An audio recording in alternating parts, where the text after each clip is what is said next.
Hello students, कैसे हो सभी। आई होप ऑल स्टूडेंट्स ठीक ही होंगे। तो हम आ गए हैं वीडियो लेक्चर नेक्स्ट वाला लेकर के आपके लिए। इससे पिछले लेक्चर में हमने कुछ laws of combination chemical combinations के सॉल्व किए थे या फिर सीखे थे, समझे थे। ठीक है, तो इसमें हम सीखेंगे सूत्र, formula, what is the formula, ये हम यहाँ पर सीखेंगे। और कुछ इसके रिगार्डिंग कुछ और भी फॉर्मूलाज होते हैं, उनके बारे में भी हम यहाँ पर पढ़ने वाले हैं। ओके, हाँ, तो देखो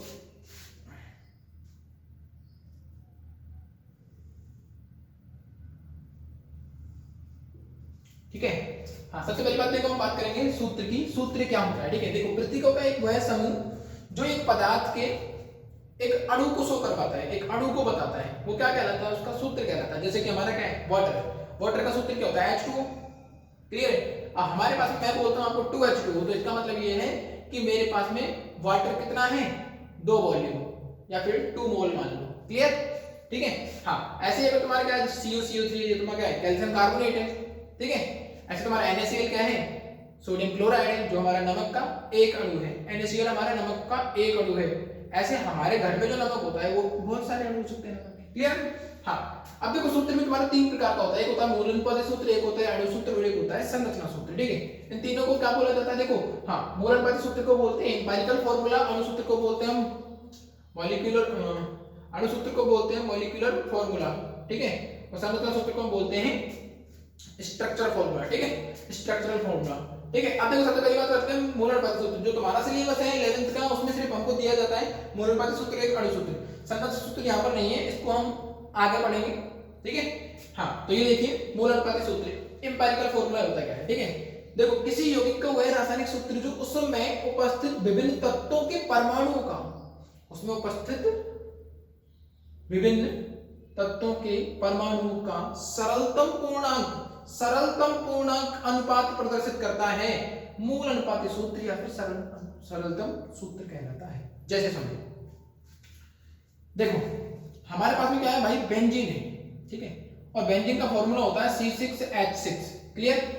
अब मैं इसको कितने तरीके से सरल कर सकता हूं? देखो दोनों में C है, इसमें भी C, इसमें भी C, सॉरी 6, इसमें भी 6 है, इसमें भी 6 है। अगर मैं 6 को दोनों में से क्या ले लूं, कॉमन ले लूं, तो मेरे पास में क्या रह जाएगा? ओनली सिर्फ CH रह जाएगा।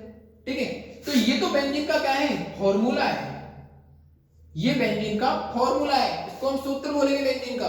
बट अगर मैं इसका एम्पिरिकल फॉर्मूला पूछूंगा तो ये इसका एम्पिरिकल फॉर्मूला होगा, एम्पिरिकल फॉर्मूला, यानी ये इसका क्या हुआ? एक सरलतम रूप है, शॉर्टेस्ट रूप। ठीक है, मिनिमाइज किया हुआ रूप। ठीक है, तो देखो इसमें CH, तो CH तुम्हारा क्या है? एक बेंजीन का इसका एक मूल अनुपाती सूत्र है कि इसके मूल कण इतनी कंपोजिशन में हो सकते हैं। ठीक है, समझ गए? तो देखो दोनों में हमने C6 और H6 था, तो उनमें से 6 दोनों में कॉमन आ रहा था, 6 में हमने 6 को क्या लिया? कॉमन ले लिया, तो हमारा आ जाता है CH। ठीक है, ऐसे तुम्हारा देखो ग्लूकोज होता है। ठीक है, ग्लूकोज। ठीक है, इसका फॉर्मूला होता है C6H12O6। ओके, अगर इसमें से देखो हम 6 को कॉमन लें तो देखो 6 से तीनों डिवाइड हो जाते हैं, ये 1 टाइम, ये 2 टाइम, ये 1 टाइम, तो ये हो जाएगा C1H2O1। तो मैं इसको लिख सकता हूं CH2O। 1 को तो लिखो ना मत लिखो, डजंट मैटर, CH2O। तो ये क्या है? ये हमारा एम्पिरिकल फॉर्मूला है ग्लूकोज का। किसका? ग्लूकोज का। ठीक है, ऐसे देखो हमारे पास में क्या होता है? यूरिया। यूरिया, ठीक है, यूरिया का फार्मूला होता है NH2CONH2। क्लियर? देखो इसमें N2 है, H4 है। ठीक है, C1 है, O, तो इसका फॉर्मूला ये रहेगा। ठीक है, इसका फॉर्मूला ये रहेगा। जैसे और भी तुम कर सकते हो। ठीक है, जैसे तुम्हारे एथेन मान लो, एथेन। ठीक है, तो एथेन का फॉर्मूला होता है एथेन C2H6। ठीक है, क्योंकि इसका फॉर्मूला होता है CnH2n+2, तो 2n से 4 हो जाएगा। ठीक है, तो ये हो जाएगा। और इसको अगर मैं सिंपल फॉर्मेट में लिखूंगा तो देखो 2 कॉमन आ रहा है, तो ये हो जाएगा 3, ऐसे हो जाएगा CH3, क्योंकि 2 से इसमें भागूंगा 1 टाइम, इससे 2 3 टाइम, तो 3 में CH3 हो जाएगा। ठीक है, तो ये एक्चुअल में एथेन का फॉर्मूला है, बट इसका एम्पिरिकल फॉर्मूला ये CH3। तो मतलब यह है कि सिंपलेस्ट जो फॉर्म होती है या फिर सरलतम जो अनुपात होता है, एक इंटीजर इंटीजर नंबर में। ये भी ध्यान रखना आपको कि इंटीजर नंबर में होना चाहिए। कौन से नंबर में? इंटीजर नंबर में। इंटीजर नंबर कौन कौन से होते हैं आपके? 1 2 3 4 5 ऐसे, ठीक है। तो ये वाले नंबर होने चाहिए। ऐसा नहीं तुम्हारा 1.5 1.6 ऐसा, इसमें डेसिमल नंबर क्या नहीं होता है, एप्लीकेबल नहीं होता है। क्लियर है ना? तो ये देखो, ये इसका मतलब सरलतम रूप है, ठीक है। यूरिया का तुम्हारा यूरिया का ये फॉर्मूला रहता है, ठीक है। इसका कोई सरलतम रूप नहीं है। अगर तुम इसका बनाना चाहो तो तुम नॉर्मली इसके देखो कितने आ रहे हैं इसमें, H4 हो गए तो तुम्हारा N2H4CO ऐसे बना सकते हो, ठीक है। तो इन दोनों में से कुछ कॉमन आ नहीं रहा तो फिर तुम्हारा ये फॉर्मूला रहेगा इसका, ठीक है। हाँ, तो समझ रहे हो ना इसको तुम, ठीक है। तो जैसे तुम्हारा ये है सीसी, ये बेंजीन का, बेंजीन में तुम्हारा इसका ये बन जाएगा, ठीक है। इनका तुम्हारा ये हो जाएगा। ऐसे तुम्हारे बहुत सारी चीजें हो सकती है जिनके तुम फॉर्मूला को मिनिमम फॉर्म में क्या कर सकते हो, या फिर उसको सिंपलेस्ट फॉर्म में तुम क्या कर सकते हो, उसको चेंज कर सकते हो। तो एम्पिरिकल फॉर्मूला उसका क्या होता है, एक मिनिमम फॉर्म होती है, ठीक है। तो आपको समझ में आया होगा, ठीक है। हाँ, नेक्स्ट हम मूव करते हैं अणुसूत्र पे, ठीक है। तो पहले इसको राइट करो, फिर अणुसूत्र पढ़ते हैं।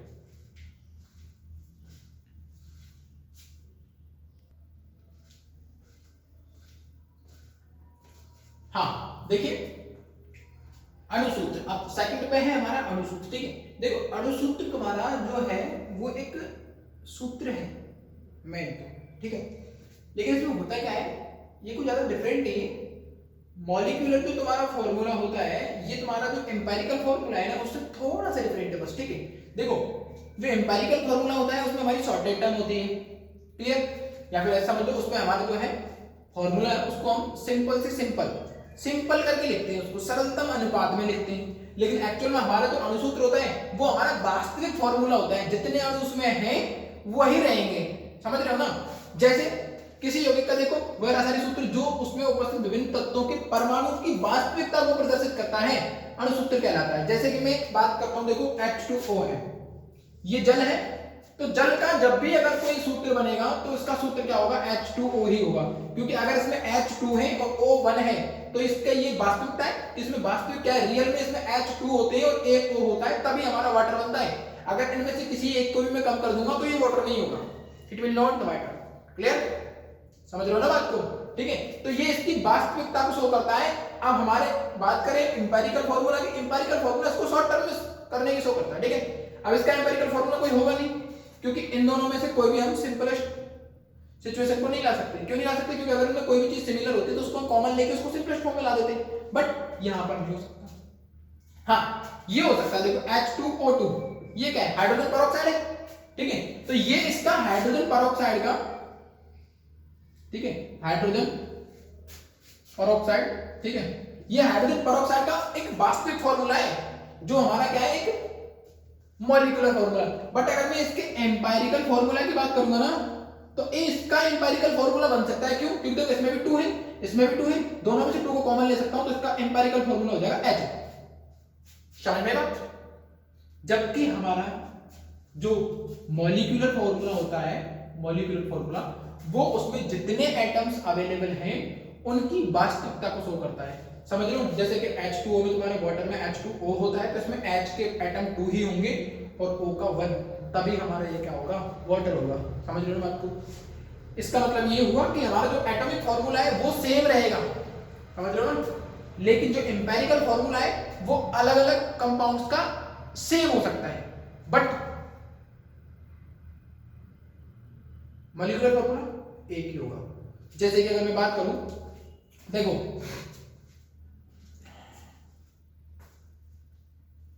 ये था C6H6, ठीक है, दोनों में तुम्हारी क्या आ रही, 6 तो हमारा CH हो गया, सही है, सही है कि नहीं। लेकिन ऐसा कोई और भी कंपाउंड हो सकता है जिसको अगर हम सिंपल करें तो उसका हमारे पास CH मिल सकता है, मिल सकता है कि नहीं मिल सकता। अगर कोई भी मान चलो, एक सिंपल मान के चलो, मैं ऐसे ले लूं, देखो C2H2 ले लिया मैंने, ठीक है, मान लो, वैसे ऐसा होता नहीं है लेकिन फिर भी आप मान लो, तो इन दोनों में से क्या आ रहा है, 2 कॉमन आ रहा है, तो तुम्हारा ये CH हो गया कि नहीं हुआ। तो देखो ये भी इसका, ये इसका एम्पिरिकल फॉर्मूला, ये इसका एम्पिरिकल फॉर्मूला, दोनों के दोनों सेम हो रहे हैं नहीं हो रहे। तो ऐसे एम्पिरिकल फॉर्मूला डिफरेंट कंपाउंड्स के सेम हो सकते हैं, बट हमारा जो मॉलिक्यूलर फॉर्मूला है वो सेम नहीं हो सकता, वो उसका एक्चुअल फॉर्मूला ही रहेगा। समझ में आई बात कि नहीं आई?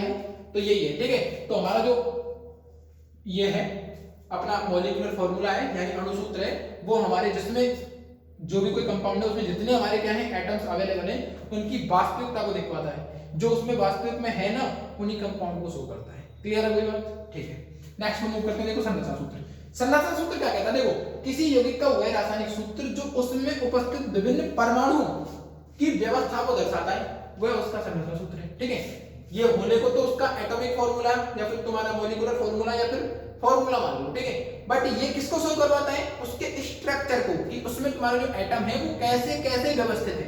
जैसे कि CH4 है, इसको हम बोलते हैं मेथिन, तो इसकी व्यवस्था कैसे रहती है? ऐसे रहती है। ठीक है, ऐसे रहती है CH4 की व्यवस्था। ठीक है, ऐसे ही हमारे पास में क्या है? H2O2 है, इसकी व्यवस्था कैसे रहती है? देखो 2 O 1 2, एक H इधर एक H इधर, 2 H हो। ठीक है, या फिर इसको ऐसे भी लिख सकते हो H, ऐसी व्यवस्था है। क्लियर? ऐसे तुम्हारे देखो एसिटिक एसिड रहता है, एसिटिक अम्ल। ठीक है, इसका फॉर्मूला होता है CH3COOH। क्लियर? इसकी व्यवस्था कैसे रहती है? देखो 1 और 1 2, 2 C, 1 और 1 2। इसमें पहले वाले C में 3 नाइट्रोजन, 1 2 3। ये तुम्हारा जो कार्बन वाला तुमने कंपाउंड का चैप्टर पढ़ा नहीं है शायद, इसलिए तुमको ध्यान नहीं होगा। ठीक है, बट ठीक है, जो कार्बन की वैलेंसी होती है वो क्या होती है? 4 होती है कार्बन की वैलेंसी। कार्बन की जो संयोजकता होती है वो कितनी होती है? 4। तो कार्बन अपनी वैलेंसी को पूरा करने के लिए अपने आप से कोई 4 एटम्स को क्या करता है? होल्ड करके रखता है। ठीक है, तो देखो ये पहला सी है, इस पे देखो एक हाइड्रोजन ले रहा है, एक हाइड्रोजन ले रहा है, एक हाइड्रोजन ले रहा है, 3 हो गए, लेकिन एक ये रहा, ये पॉइंट इससे कौन चिपक रहा है? सी। तो देखो 1 2 3 4, तो इसकी वैलेंसी पूरी कंप्लीट होगी, ये यहां तक कंप्लीट। अब देखो सी, ये सी है, डबल ओ है, तो डबल ओ में देखो एक ओ तो ऐसे हो जाएगा और एक ओ ऐसे। अगर हम ऐसे नहीं करेंगे, डायरेक्टली ऐसे एक और चिपका देंगे, ठीक है, तो तुम्हारी इसकी कार्बन की वैलेंसी कंप्लीट नहीं होगी, क्योंकि देखो कार्बन की वैलेंसी देखो 1 और 1 2 और 2 बॉन्ड ये, तो मतलब 4 वैलेंस हो गए। ठीक है, हाँ, फिर उसके बाद तुम्हारा हाइड्रोजन है, हाइड्रोजन तुम्हारे स्पोर से कनेक्ट हो जाता है। तो इस तरीके से ये तुम्हारा किसका स्ट्रक्चर है? ये स्ट्रक्चर है तुम्हारे एसिटिक एसिड का। ठीक है, तो ये इनका स्ट्रक्चर फॉर्मूला है। ठीक है, तो स्ट्रक्चर फॉर्मूला क्या करता है? उसमें जो भी एटम हमारे हैं उनकी व्यवस्था को, कि वो कैसे जमे हुए हैं, ठीक है, कौन सी फॉर्म में रखे हुए हैं, ठीक है, उसको शो करता है हमारा स्ट्रक्चर को। क्लियर है ना? हाँ, तो तुम्हारे यहाँ पर स्ट्रक्चर फॉर्मूला यहाँ पर है नहीं, बट मैंने तुमको फॉर्मूला जब बताया तो फॉर्मूला हमारे 3 प्रकार के होते हैं, molecular formula and empirical formula and structure formula, so you can observe it. Okay, you can understand. तो ये तीनों चीज हमारी कवर हो चुकी है। आप इसको राइट डाउन करना चाहो तो you can understand and you can write down it जल्दी से। ठीक है, जल्दी करो, फिर हम नेक्स्ट टॉपिक में मूव करते हैं।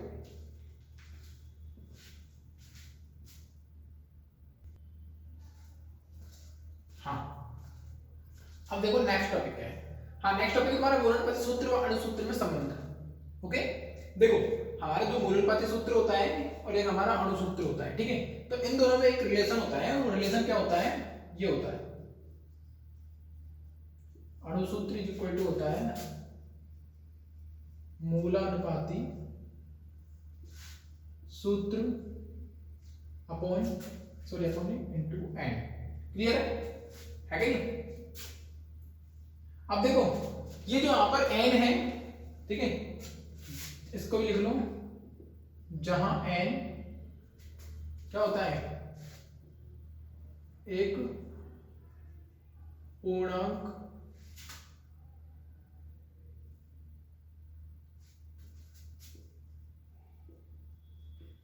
मूलानुपाती गुणक है। ठीक है, कैसे है ये समझो। जैसे अणुसूत्र हमारा क्या था भाई साहब? C6H6। क्लियर? और इसका हमारा मूलानुपाती सूत्र क्या था? CH, है ना? तो यहां पर n क्या होगा? n यहां पर 6 होगा। क्यों? क्योंकि देखो 6 का इसमें मल्टीप्लिकेशन करेंगे तो देखो C का इसमें भी होगा, 6 का C में भी होगा, C6 H में भी होगा, H6 दोनों बराबर हो जाएंगे। देखो C6H6। क्लियर बात? तो ये हमारा क्या है? n हमारा एक वो इंटीजर नंबर होता है या एक वो पूर्णांक होता है जो हमारे मूलानुपाती सूत्र में गुणा की फॉर्म में लगा हुआ होता है। क्लियर है? और इस n की वैल्यू हम कैसे निकाल सकते हैं वो समझ लो। n को निकालेंगे, कैसे निकालेंगे? n इज इक्वल टू हो जाएगा अणुसूत्र अपॉन मोला अनुपाती सूत्र।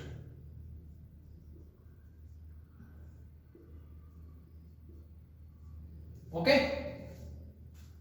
राइट डाउन करो, बहुत इजी चीज।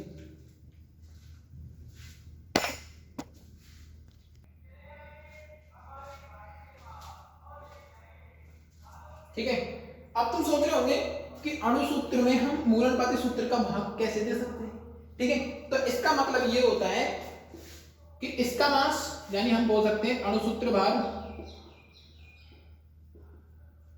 अपॉन मूलानुपाती सूत्र भार।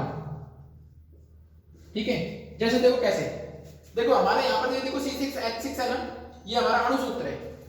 देखो C6H6 अपॉन ये क्या हो जाएगा C6, सही है ना, बोला बस। अब देखो इसका भार निकालो, इसका वेट कितना होगा, C कितना होता है, C का होता है 12, तो 12 छिंगी 72, 72 प्लस यहाँ पर H6 तो 6 हो जाएगा। ठीक है, यहाँ पर C कितना होता है 12 प्लस H1, क्लियर है। देखो 6 और 2 8 और ये 78, नीचे कितना है 13, 13 से डिवाइड करो 78 को, 13 78 6, तो वो नंबर क्या था 6।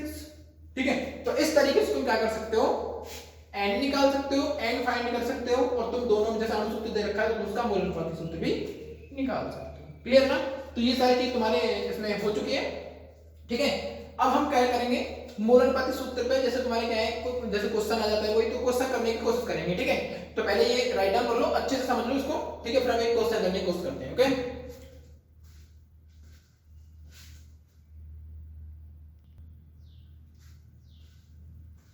ठीक है। हाँ, अब देखो ये क्वेश्चन, इस तरीके से क्वेश्चन तुम्हारे लिए देखने के लिए मिल सकता है। ठीक है,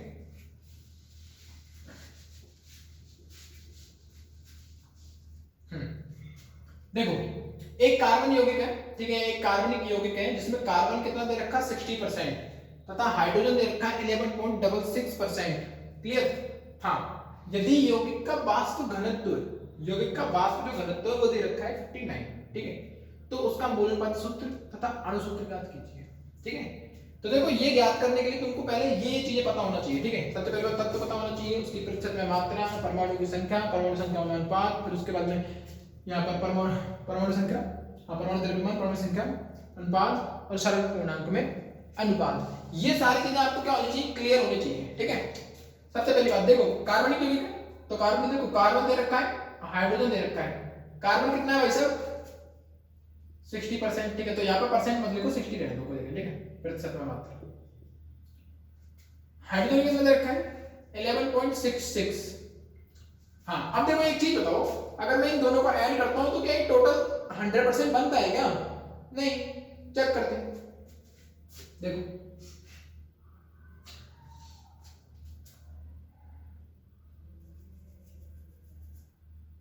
देखो इसको 61 कर लो इसको ना, 60 तो ज्यादा इजी हो जाएगा, 61 करो इसको ना, 61% है। ठीक है, देखो इन दोनों को मैं ऐड करता हूं, कितना हो जाएगा 61.00, ये हो जाएगा 11.66। ठीक है, ये 6 कितना हो जाएगा 2 एंड ये 72.66।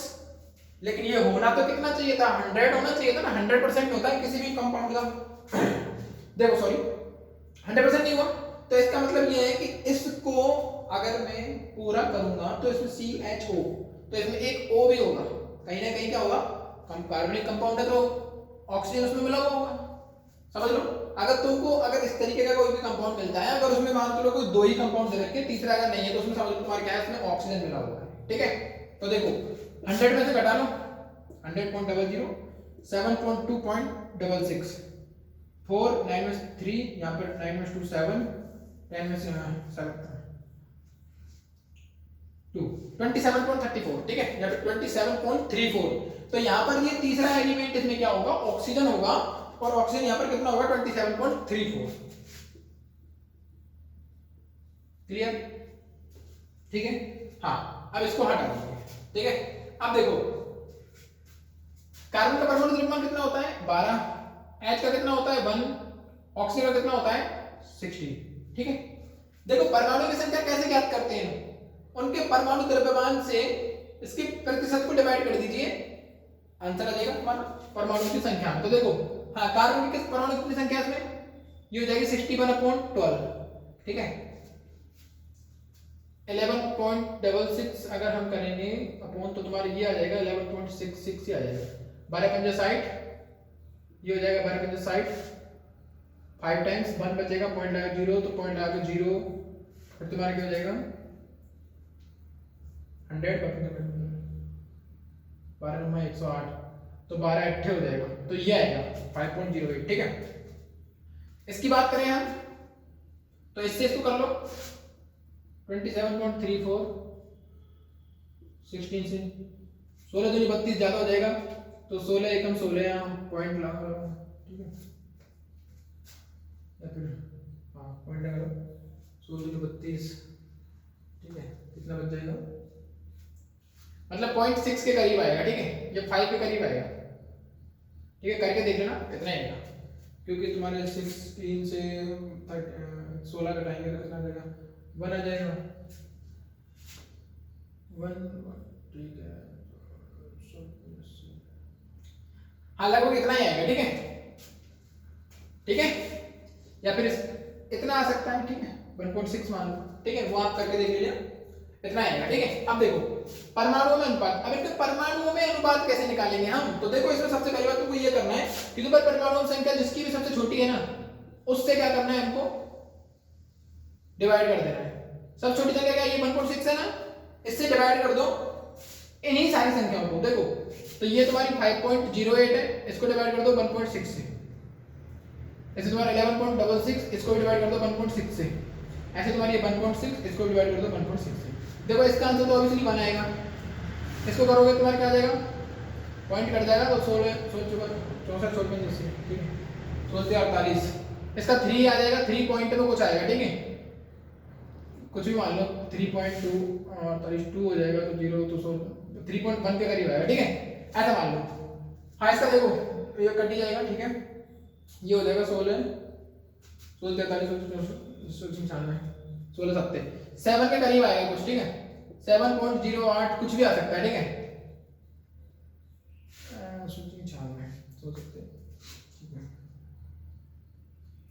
112, ठीक है, 112, फिर 4 बचेगा, तो ठीक है, अच्छी नहीं प्यारी 7.3 के करीब आएगा, ठीक है, 16 48 ज्यादा हो जाएगा, 16 32 7.2 के करीब आएगा, ठीक है। तो जब आप इसको सॉल्व करोगे है ना, तो आप करके देख लो 7.2 के करीब आएगा, और ये आ जाएगा अपना 1, ठीक है। तो हमें क्या करना पड़ता है, देखो सरल पूर्णांक में अनुपात चाहिए होता है, किसमें, सरल पूर्णांक में। तो देखो इसको हम सरल करेंगे, 3.1 है ना, तो इसके 0.1 को नहीं लेंगे, हम सरल अनुपात को लेंगे, ठीक है, सरल वैल्यू, ठीक है। तो हम सिर्फ एग्जैक्ट वैल्यू को लेंगे 3, इसमें 7.2 है, 2 को छोड़ देंगे, सिर्फ ओनली 7, और इसमें 1, तो ये आ जाएगा, ठीक है। हाँ मैं इसको रिमूव कर देता हूं, ठीक,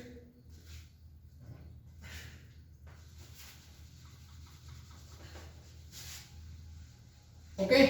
तो इस तरीके से हम क्या करते हैं, इसको सॉल्व करते हैं। अब देखो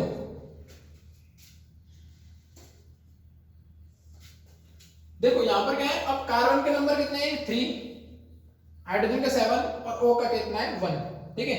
तो इसका एम्पिरिकल फॉर्मूला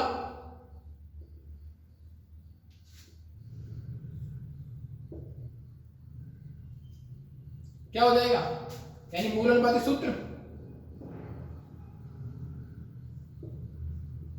इसका मूल अनुपाती सूत्र हो जाएगा CHO, C के कितने 3, तो 3, H के कितने 7, 7, O का कितना है 1, तो ये, तो तुम बोल सकते हो C3H7O, ये इसका क्या होगा मूल अनुपाती सूत्र।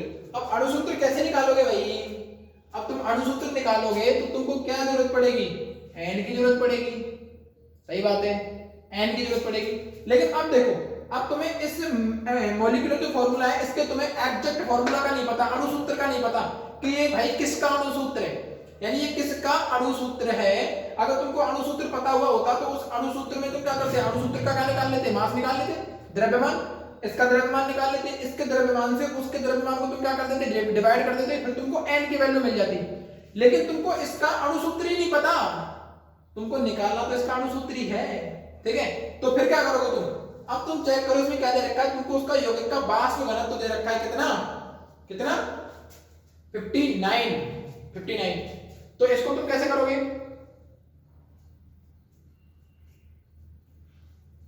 कैसे करोगे बताओ, नहीं कर पाओगे, चलो हम देखते हैं। इसके लिए पता क्या है, एक फॉर्मूला होता है, जिस फॉर्मूले का नाम होता है, देखो इसके लिए एक फॉर्मूला होता है,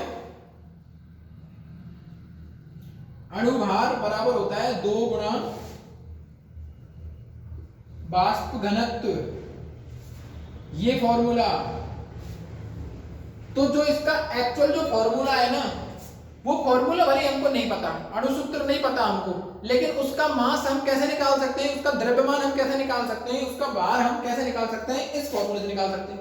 तो देखो अणुभार बराबर होता है 2 गुणा वाष्प घनत्व, देखो तो उसका अणुभार कैसे निकालेंगे, 2 इंटू वाष्प घनत्व कितना है 59 दिया हुआ है, 59 कितना हो जाएगा 118, 9 में 18 मार लेंगे 11, ठीक है, तो 118 हो जाएगा, ठीक है। तो ये इसका क्या है अणुभार, है ना। अब देखो, अब तुमको उसका अणुभार मिल ही गया, तुमको एम्पिरिकल फॉर्मूला यानी तुम्हारा ये मिला हुआ तुमको क्या, मूलानुपाती सूत्र। तो देखो मूलानुपाती सूत्र का तो क्या निकाल लो, इसका भी तुम सूत्र वो निकाल लो द्रव्यमान, ठीक है। कैसे निकलेगा, देखो c कितने 3, तो 12 इंटू, देखो c का होता है 1, c का होता है 12 द्रव्यमान, लेकिन 3 है तो 3 प्लस हाइड्रोजन का होता है 1, लेकिन हाइड्रोजन कितने यहाँ पे 7, तो 7 प्लस ऑक्सीजन कितने होते हैं यहाँ पे 1 है, और 1 ऑक्सीजन का होता है 16, इनका ऐड करो, देखो 12 36 36 प्लस 7 to 7 प्लस तुम्हारे 16, ठीक है, कितना हो जाएगा 4 से 12 19 59, ठीक है। देखो 7 6 13 13 से 19 को 9 को आती लगी 1 और 1 2 2 3 5 हो गए 59, ठीक है। तो ये 59 ANU एटॉमिक मास यूनिट, ठीक है, ये इतना आ जाएगा इसका द्रव्यमान। अब तुमको क्या करना है, क्या करना है, n निकालना है, n इज इक्वल टू क्या होगा, अणुसूत्र भार बटे मूल अनुपाती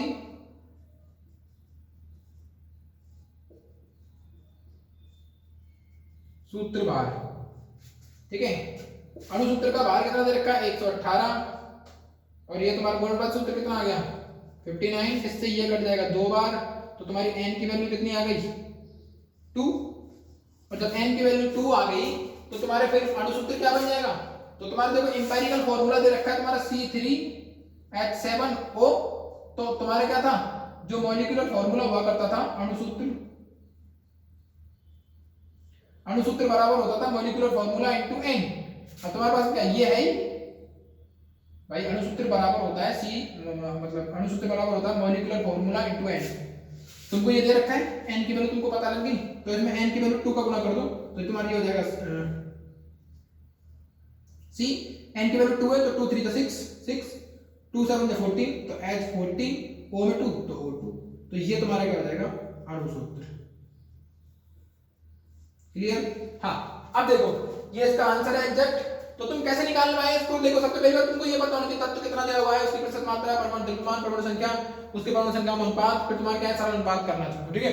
अब देखो अगर उसकी जगह पर तुमको ये जो दे रखा है, इसकी जगह पर तुमको डायरेक्टली उसने क्या दे रखा होता, उसका अणुभार दे रखा होता, तो तुमको फिर ये करने की जरूरत नहीं पड़ती, ये मत करो, ठीक है। या फिर तुमको पहले से उसने क्या दिया अणुसूत्र का भार दे रखा है, ठीक है, तो उसको भार को डायरेक्ट इसमें डालो, मूल अनुपाती सूत्र तुम निकाल लोगे, इसका फिर भार निकालो, उससे इसको डिवाइड कर दो, n निकल जाएगा, फिर n की वैल्यू तुम डायरेक्ट क्या कर दो एम्पिरिकल फार्मूला गुणा कर दो, एम्पिरिकल फार्मूला में जितने भी तुम्हारे एलिमेंट आ रहे हैं वो 2 का गुणा कर दो, जो भी तुम्हारा n आया n का गुणा कर दो, तुमको क्या मिल जाएगा अणुसूत्र देखने के लिए मिल जाएगा। तो इस तरीके से तुम क्या कर सकते हो, ऐसे क्वेश्चंस को सॉल्व कर सकते हो, ठीक है।